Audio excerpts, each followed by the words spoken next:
Մեկ հասանք ավարարի դաշտ։ Զգացիք Վարդան Մամիկոնյանի ու նրա զինակիցների վճռականությունը։ Մահը նրանց համար դարձավ անմահություն, որովհետև նրանք պաշտպանում էին մեր հավատքը։ Վարդան Մամիկոնյանի ու 1036 նահատակներին է նվիրված Սուրբ Վարդանանց տոնը։ Շարժունակ տոն է, որը նշվում է Զատիկից 8 շաբաթ առաջ, 5շաբթի օրը։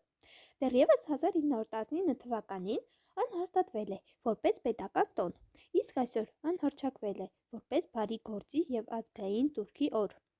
Սա նաև բոլոր վարդանների և այն մարդկանց անվանակոչության օրն է, ովքեր չունեն իրենց անունով առանձին սուրբ օր։ Վարդանանցը միշտ եղել է ժողովրդի ամենասիրված տոներից մեկը։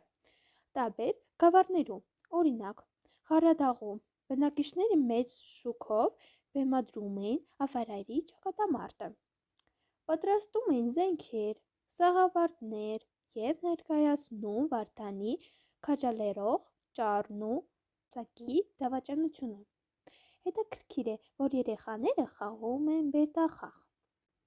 Ձյունից երկու բերդ էին սարքում, ձնագնդիկներով պատերազմում էին միմյանց դեմ։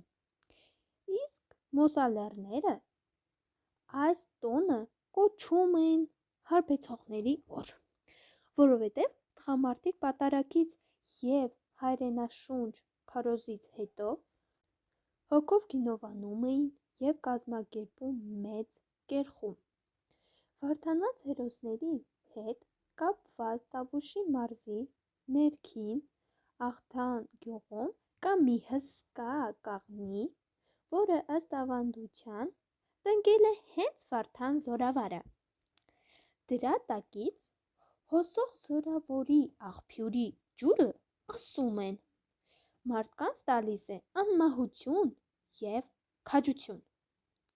Ավարարի հերոսամարտը ոգեշնչել է մեր մեծագույն արվեստագետներին։ Գրիգոր Խաչատրյանի հռչակավոր «Վարդանանց» որմնանկարը մենք տեսնում ենք ոչ միայն 5-րդ դարի հերոսներին,